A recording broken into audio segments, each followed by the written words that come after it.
Hello guys, welcome back to the channel. Here's our thoughts on England's fortunate win over Slovakia yesterday in the Euro 2024. We'll talk about the game itself, what change needs to be made, and we'll preview the Switzerland game on Saturday. So let us know your thoughts in the comments below. Subscribe if you're new around here. So Wiz, Mark, thanks for joining, lads. Let's get right into it. Obviously, there's the scoreline, England 2, Slovakia 1, but that only tells half the story, doesn't it, Mark?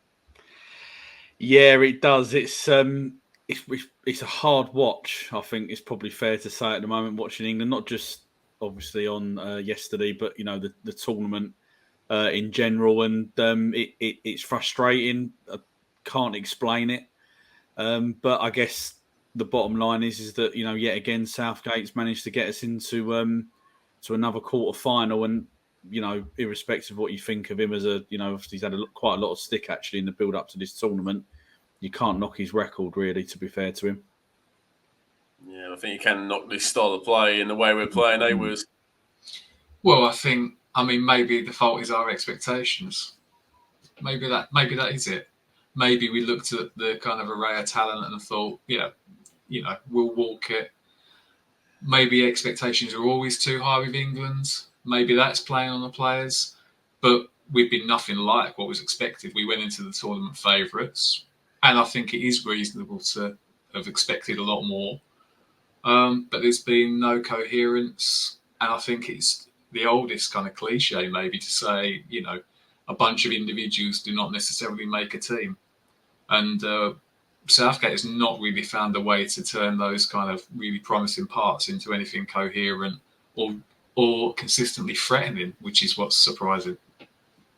Yeah, for sure. I mean, I thought, if it weren't for if we had another minute or so that weren't played, we would have been knocked out. Would have lost 1-0, and I'm sure a lot of others were a similar thing, getting the sort of obituary of this team ready, like, terrible, how well Slovakia did, but how terrible England are. I'm sure many would agree. We're like, I thought that was actually going to be worse than the Iceland 2016, because obviously then, we didn't. I wouldn't say we were one of the favourites for the tournament. Still expect us to beat Iceland, but we just completely froze on the day. And it was similar yesterday. Obviously, we got over the line. Eventually, we managed to turn it around. We can't fault the characters in the players, and we're trying hard.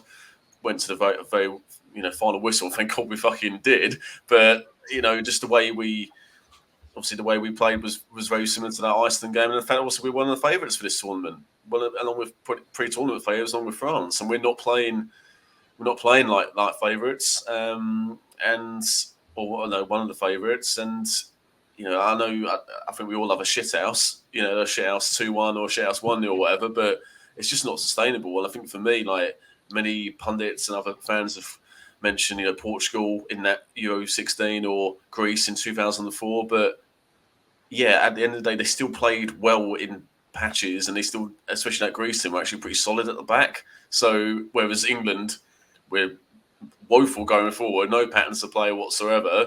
Passing's terrible, very sluggish with our play, and at the back we're really exposed. I mean, against I think Slovakia, like 45th in the world or something like that, and they just like breeze past us at times. So it's very worrying. Obviously, it's great that we're in the quarters, but we'll come on to Switzerland in a bit. But yeah, they're going to be licking their lips playing against us, aren't they? So, Wiz, what about obviously touching the game still? Like,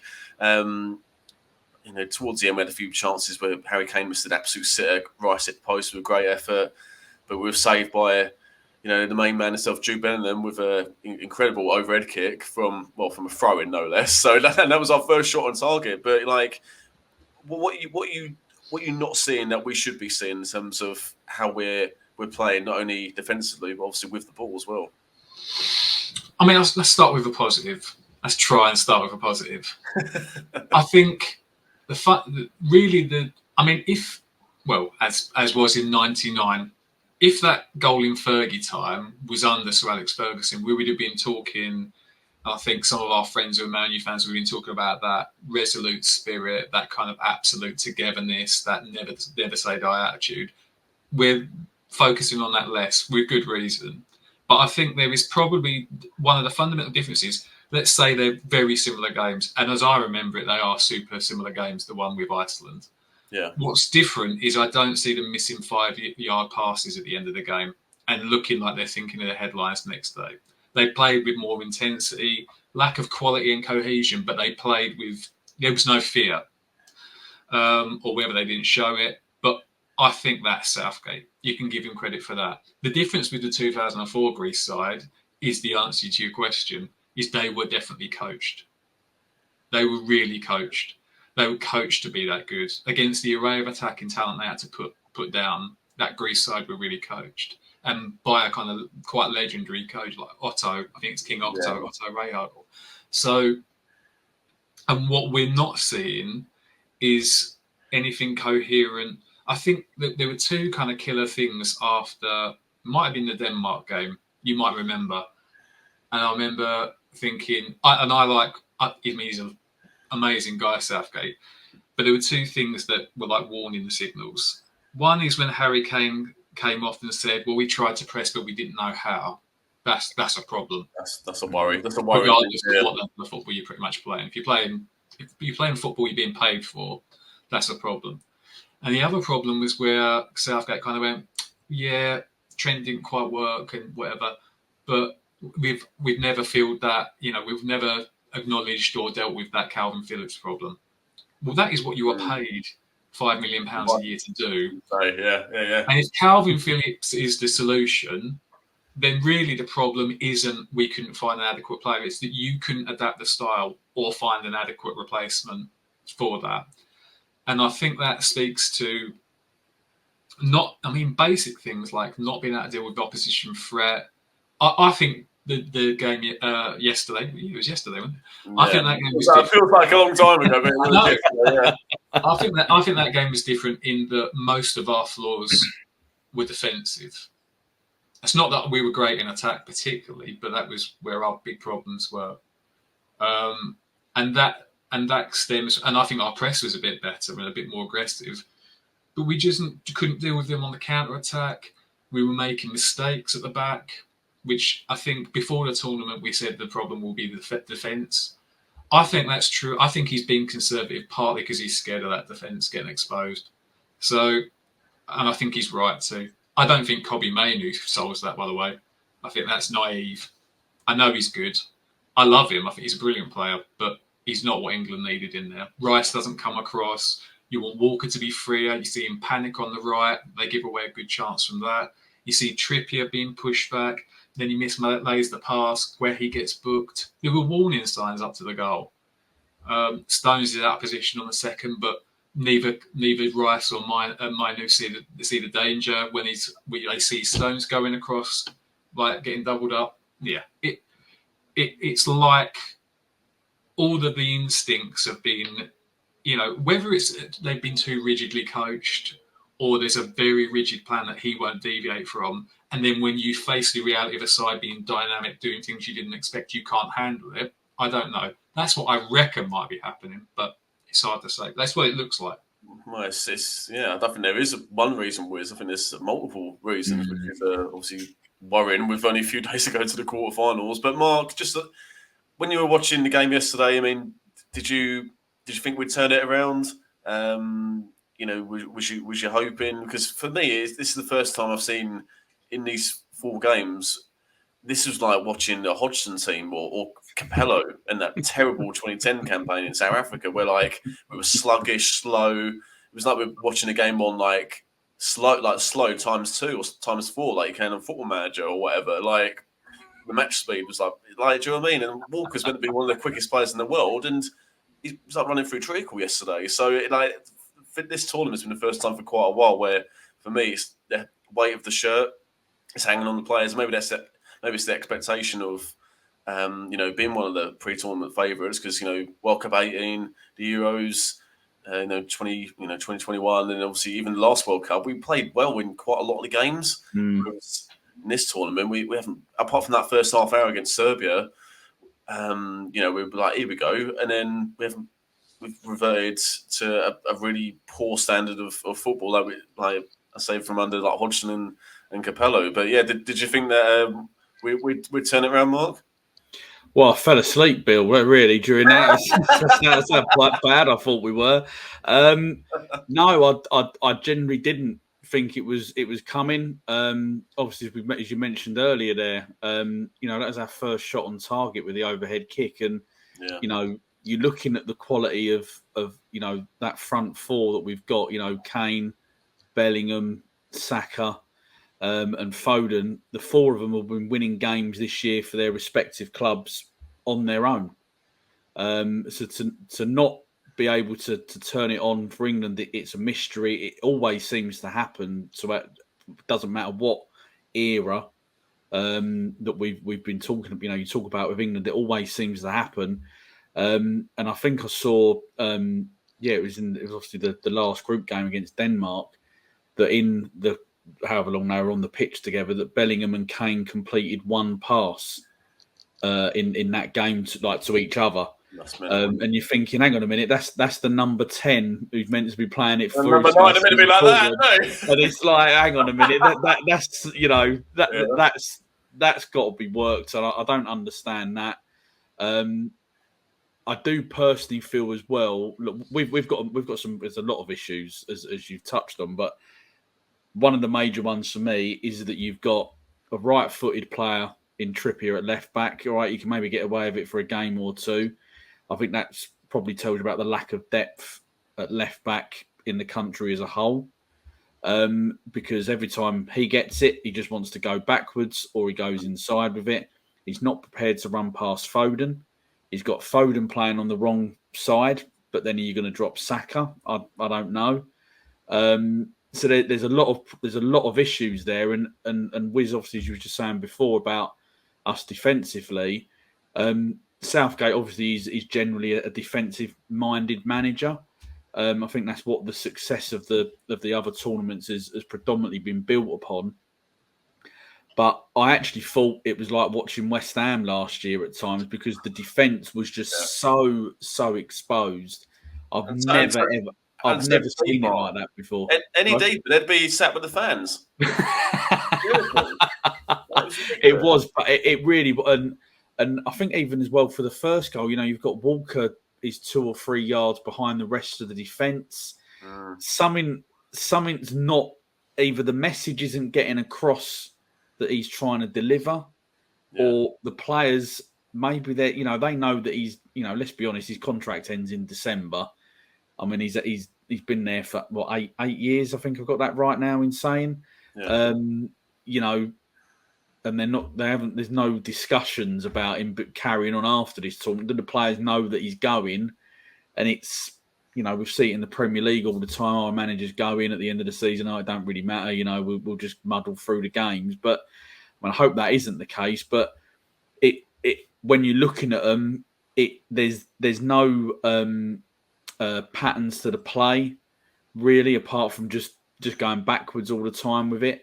And I think one of the and to obviously listening to Roy Keane yesterday, one of the things that baffles me is that there's not one player who appears to be pulling someone out and going, mate, that ain't good enough. Your passing's off. We've got to play forward. You've got to try and drive forward, from midfield and everything else. There doesn't seem to be anyone who's basically going to take the team by the scruff of the neck and either change it through like the way that they're playing as an individual, or basically, that Tony Adams or John Terry style of captain, or even Roy Keane himself, where basically he starts pointing a few fingers and gives a few players a bit of a kick up the backside on the pitch. It just all seems a little bit too matey, and it'll be all right. We'll get it sorted, and great, but the time to sort it is now. Not at half time or when they get the drinks break or anything like that. Sort it out amongst. Sometimes you just have to do that yourselves, and they're not doing it. And as I say, there's no patterns, and sometimes you just got to take the game by the scruff of the neck and sort it out, as I say, yourselves. But they don't seem to be prepared to do that, in my view, at the minute. Yeah, well, there's been a lot of frustration, which I haven't seen from this England team for a while, with a load of arms in the air. I think the players are frustrated with also how they're playing, but also I think the tactics, I think we'll come on to it in a minute, what needs to change. But because none of the players play like this for any of their club. Even Palace don't play like this. Do you know what I mean? Guay must be like, what the hell's going on here? So, yeah, I think unfortunately the players have been stifled, and you can see that in the performances. So, yeah, obviously it was a great relief. Obviously, Bellingham scored that unbelievable overhead kick, and Wiz, obviously, did you feel confident we'd eventually go on to get the win in extra time off that great moment? I did, funny enough, because I think we had limited them after that. But I wouldn't say I was super confident. I think I was confident. I wouldn't say I was past caring, but I was surprisingly sort of calm. Like I'd been, I don't know, like I'd been drugged or something by the comatose from the ball. But like, yeah, I didn't feel kind of super concerned. I don't know. Strange. I don't know if it's just I'm old and I've seen so many horrors over time, like an old veteran. But like, I wasn't too worried. I think there were things in extra time that worried me though. Like when I was thinking, how long is he going to leave as a kind of a left back? Like he's got Konsa, and how long is he going to? If you're going to do that, if you're going to go now, we've got 2-1, which is just what he does. We've got a goal lead. We'll go into a mid-low block, and we'll have a defender then there. And it nearly cost them. There's bits where you can see him, a bit like what you said about Walker. He's out. He's messing up the defensive line by being deep and not getting out quick enough and stuff like that. So things like that make me think, where's his judgment at? And I haven't got any UEFA qualifications. So, but what's going on? And I kind of think, yeah, that's a problem. That's a real problem. And I just doubt his ability to problem solve, because I think he's got into that rigid framework of thinking, we did well in previous tournaments with exactly this system. I will stick to it. But he forgets that we were lucky. We had lucky draws. We could have gone out to Germany. It was a pretty even game. We could have gone. We were good, but it was a pretty even game. Yeah, remember Muller missed that absolute sitter. Yeah. Mm-hmm. And so what he hasn't gone is gone, what he hasn't done, I know he's not Pep Guardiola, but he hasn't looked at Pep or modern football and said, like, we need to maybe, with the quality of our team, have more control. And I wonder if that model of international football that he's applying, which is be conservative, rely on the quality of your players to dig you out, which has worked, but how much longer is that going to work? That's the question. Yeah. And in that sense, maybe in extra time, I was thinking, well, if we get beat, we get beat. Maybe this is English football moving forward. What I saw, of a reasonable guy who we both know, actually, what I saw on Twitter was someone saying, can I swear on here, by the way? Yeah, do we want that? Yeah. Who's going, yeah, fuck analytics, fuck tactics, fucking, this is the England way, 4-4-2, throw it in the mixer. And I was thinking, we've had fucking 60 years of nothing, whilst every major nation... What Mike Bassett, was it? Well, I think they were channeling that to maybe get likes on social media, and they're a funny guy. So, like, maybe they were joking. I don't know. But I got this sense that this was a vindication of what England is. What? Losers. That's what we are. We're fucking losers. Whilst we've seen Greece and Portugal, Spain win things, Italy win things, Germany, everyone else, all the major nations. Holland even won in '88 and got to a final, World Cup final. If we want to go back, let's go back. But I think we need to go forward. And unless something miraculous happens, I don't think Southgate can take us forward. Probably for the same reasons that you guys, I don't know if you particularly, but West Ham fans have problems with Moyes, where you think, is there inherently, we love respect for what he's done, but is there inherently a limit to the type of football you can play under succession? There's certainly a glass ceiling. And I think Moyes had that, and I think Southgate has always had that, if I'm being honest with you. It's Ericsson repeat, isn't it? Trying to fix. Yeah. These are cliches because everyone's saying these things, but that is true. That there's the cliche of there might be a way to do it, but you'd need to be to bring in Bellingham together, Foden, but you need a more superior coach who can coach to the opposition and the demands of that particular set of circumstances, rather than go, come on lads, we're all together, which he's amazing at. Declan Rice said after the game, we'd basically die for him out there. Great. I'm dying to see him do something different. Look like he's watched the opposition and look like he looks at his team and he's watched those players. Yeah. Like I could rant on about Rice sits next to Partey for Arsenal. They should be a model. Like Rice sits next to a party. Mainu does not play that role. That is not. They are different players. Adam Walton plays like him. Even Conor Gallagher, who was wrenched off and kind of not a lot of sympathy from people. And I'm a Chelsea fan, but plays that role for Chelsea and is a similar profile of player, like a bit of a water carrier. Rice is an incredible progressive passer. Walton actually is a really good progressive passer. What are we having trouble doing? Getting the ball getting the ball into our talented players. The moment it gets in there, either through mistake from the defence, through some moment of good pressing by accident, maybe we cause trouble. We seem to get high value. Once we get in, we do decisive things and we look dangerous. But it's that build-up that's a problem. You've got John Stones, who's maybe the best ball-playing centre-back in the world, maybe. Plays for Manchester City.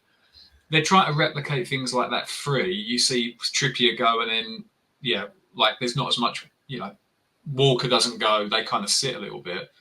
But he's not being freed up and isn't confident. And then you've got what you said, Mark, about the defensive line sitting deeper and deeper. That's kind of fear that's instilled through the manager. That's not situational fear. That's like, well, can we do it? But you've got to believe that you've got a chance of pressing up front and not putting that pressure on the defence. I think, there's been an accumulation of lack of confidence and of tactical errors, and they've turned into individual errors and stuff like that. Sorry, it's become a rant again. But I think they're the fundamental problems that need to be solved, basically. Well, yeah. I mean, thanks, Wiz. I mean, I was going to come on to it. I think you guys have mentioned a lot of this. What needs to change. I mean, well, just quickly, maybe let's focus on. Obviously, I think all three of us spoke about how we need to, pass the ball better, keep possession better, push up the pitch more, all that kind of stuff. But in terms of, selection, there's been a huge amount of talk throughout the group stages about Palmer. Should he start? And I think he should. Anthony Gordon, should he be given more of an opportunity? What do you do with Foden? Do you drop Bellingham back? There's so many questions. Obviously, we've got Guahi's suspended. Is he going to be Konza going to come in now? What changes would you make for the Switzerland game? Blimey! All the time in the world, mate. I mean, it's. I know, obviously, they've scored the goal. Kane and Bellingham. So you could argue that they shouldn't be dropped, but I think there is a case potentially to drop all of them because there's not one player that has particularly been outstanding. Clearly, that's not going to happen. I know maybe a little bit of bias here, but I tweeted during the game yesterday. Don't worry, I love Cole Palmer. I think he was brilliant last year for Chelsea, and he was the difference really for them. If you look over the season, for them turning their poor form around really. But just again, some of the decisions that are made, like if you think at the start of the tournament, it was Bowen coming on for Saka. And then the last two games, Bowen then doesn't. I didn't think Bowen did anything wrong. Created a good chance I can't remember which Kane headed against the bar. I can't remember who that was against now. It might have been the second game, I think. But I wouldn't say did anything wrong. And in the next two games, he then doesn't even get to come off the bench. Yeah, and to add to that, Mark, Rice has three different partners in the middle of the park.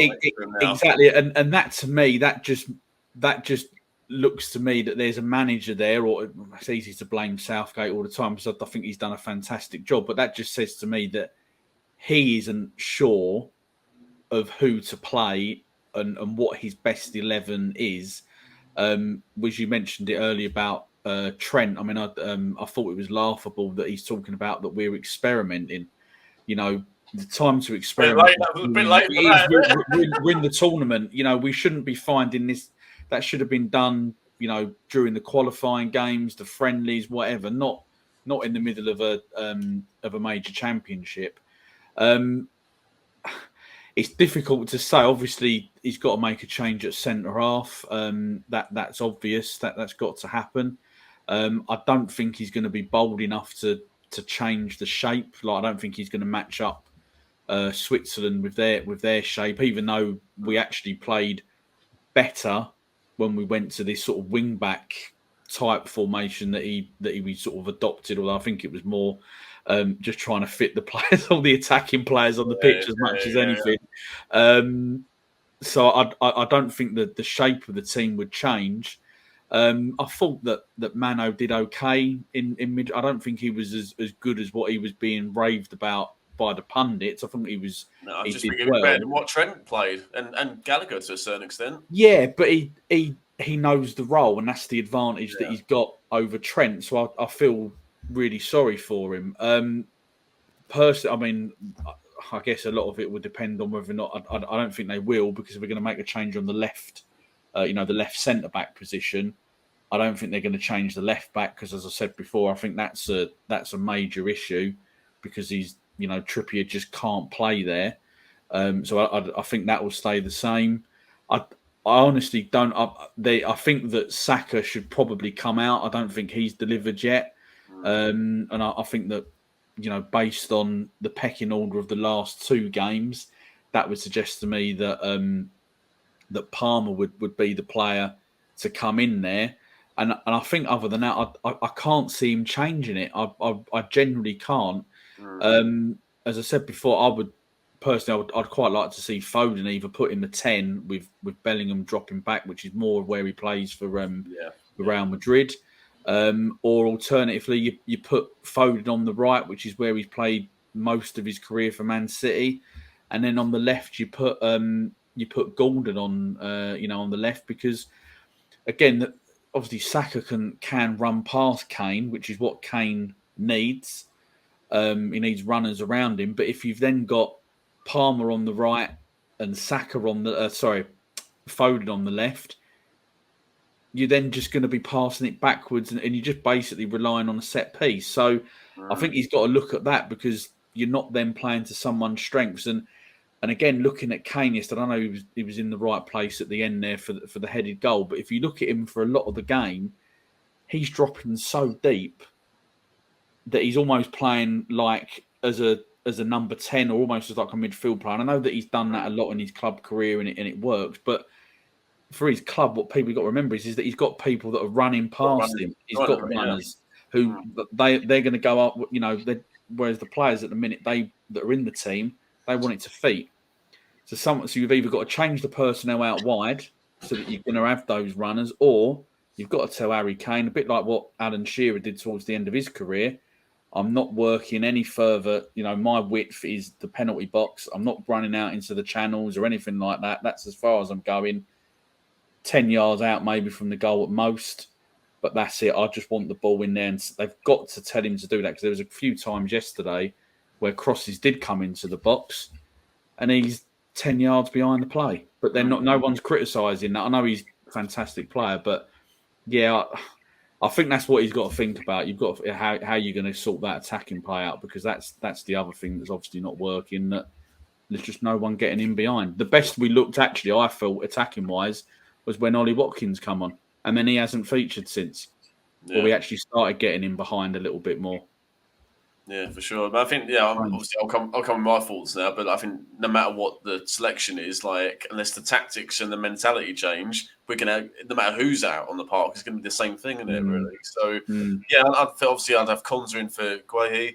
I would drop Ben in the back alongside Rice. I thought Ben was a real threat when he dropped deep and was driving at Slovakia's defence. They couldn't handle him, so I think I'd have Rice and Ben alongside each other. Obviously, Foden in the 10, Gordon on the left. I'd bring Palmer in for Saka, and obviously have Kane up front. But I don't think he'll do that, Southgate. I think he'll just made a change of centre back. I think he'll play the same team. Apart from that, if I'm being honest, so we'll see how that goes. What about any changes for you? How long do you want me to be, Bill? Tell me how long I've got. Another 2-3 minutes. That'll do. I think. 2-3 minutes. Right. I think he's got three options. And I don't think the first one is an option. So the first one is to stick, and that's to do what he's done and do exactly what you say there, which are what I think everyone fears. We will go out. There's no question. They're too well organised, too well coached. We'll go out. Yeah. And it doesn't. That team won't address their threats, which I'll come on to, and I'll try and use my time.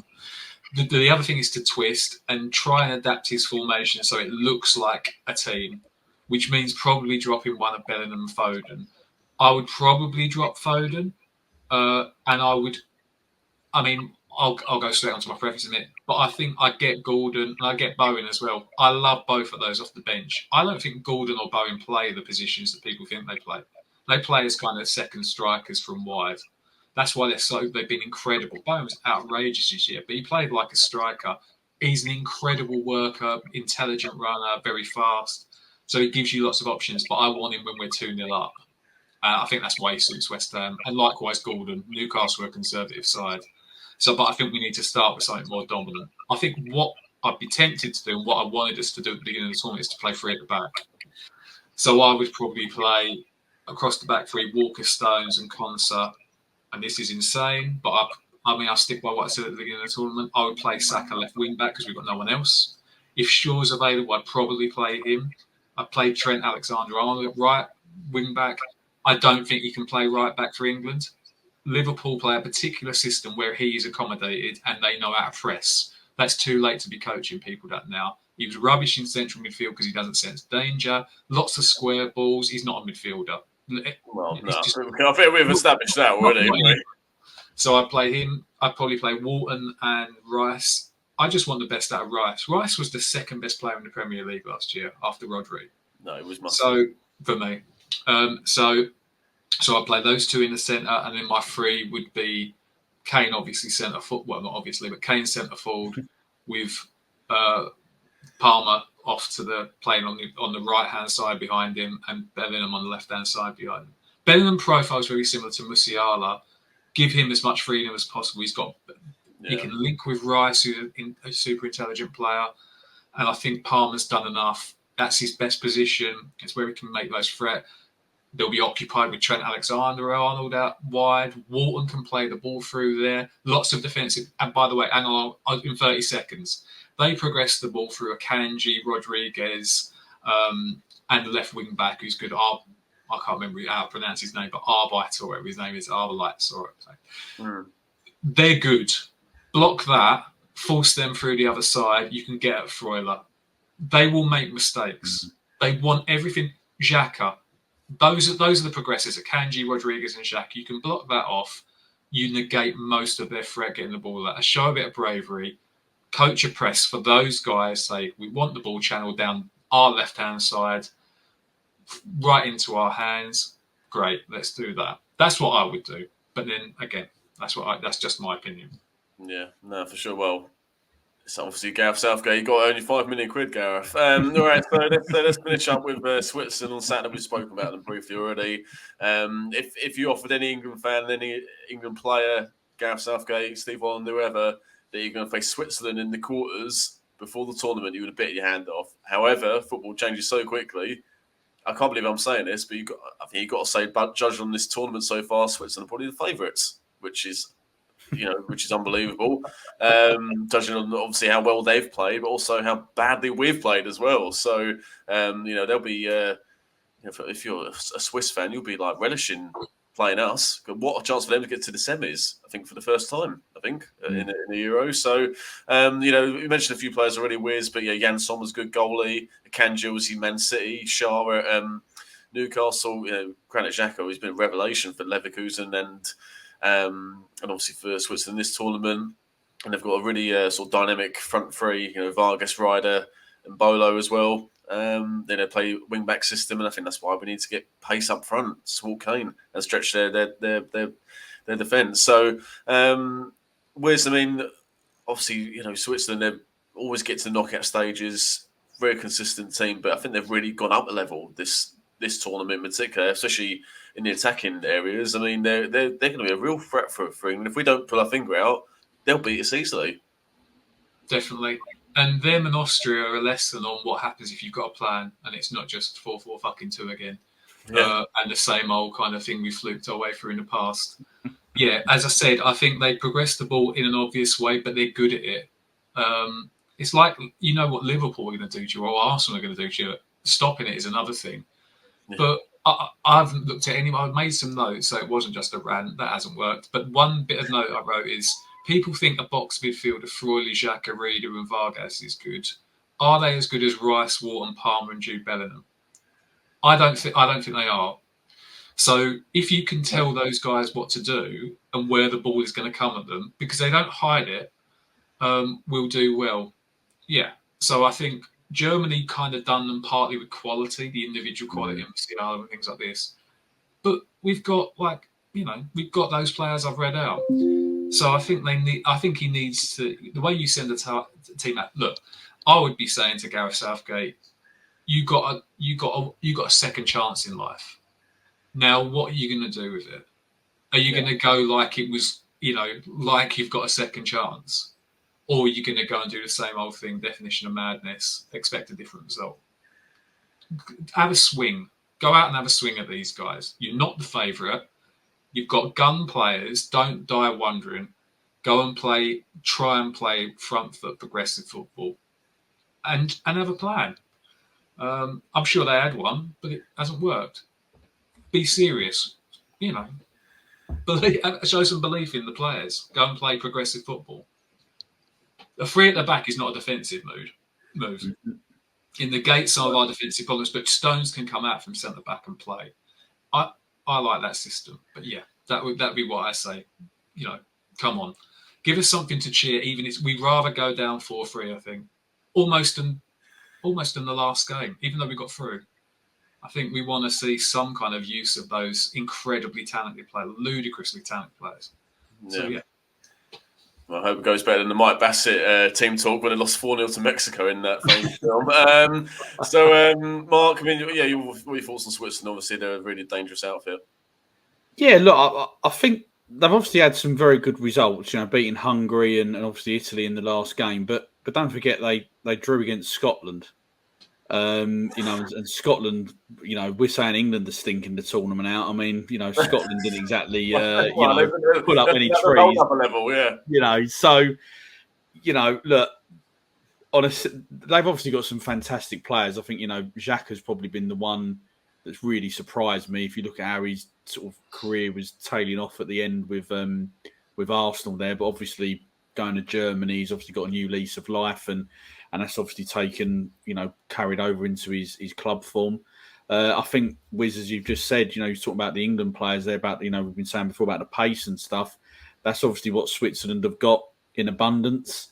So, there's a major hint there. I'm not saying the pace is the be all and end all, but, you need to get some in your team, and clearly they have. It's not going to be easy. And what I would say is I actually feel that we're saying that we think that Switzerland are favourites. I actually think that suits England better. I think that they're maybe the weight of expectation. Look, we've been very lucky. Getting to a final, never ever. A few years ago, never thought that was ever going to happen. Getting to the World Cup semi-final, never thought that was going to happen in my lifetime. So yeah, the expectations have risen, but I think now they're coming down. I think partly because of the performances that we've seen. So I think that plays into our hands a little bit. But what I want to see is, I just want us to see us take the handbrake off. We're trying to play defensive tactics with, probably the greatest array of attacking talent within the squad. I think it's a better attacking talent that we had with the golden generation. Well, certainly more depth off the bench. Yeah, certainly off the and I think it would probably rival anything that we had back in Euro '96 if you look at some of the players that were in that squad as well, and arguably probably better. So go out there, let those players express themselves, as John Barnes once said, and because it's not working, but we've got to give them a lot of respect as well, because they're no mugs. They've got some very good players who are clearly playing at high levels at various the big leagues across the across European football. But we've just got to turn up, just put in a performance. That's all we're asking for. We're not asking for much. Yeah. Oh, there we are. Then. I think you two should do the pre-match team talk. Well, I'm sure we could go on for a couple of hours. We'll get Churchill out next in a minute if you want. Well, I think we could go on for another couple of hours about England and how we done badly in this tournament. But in the interest of time, we'll leave it there. So, Wiz, Mark, thanks for your time, lads. Really appreciate it. And let's hope we can improve on Saturday against Switzerland. I'm not holding out much hope, but strange things happen, eh? All right, well, lads, thanks for joining. Thanks, everyone, for watching. Subscribe if you're new. leave your comments down below, and we'll see you soon. All the best. Come on, England. Come on, England. Come on.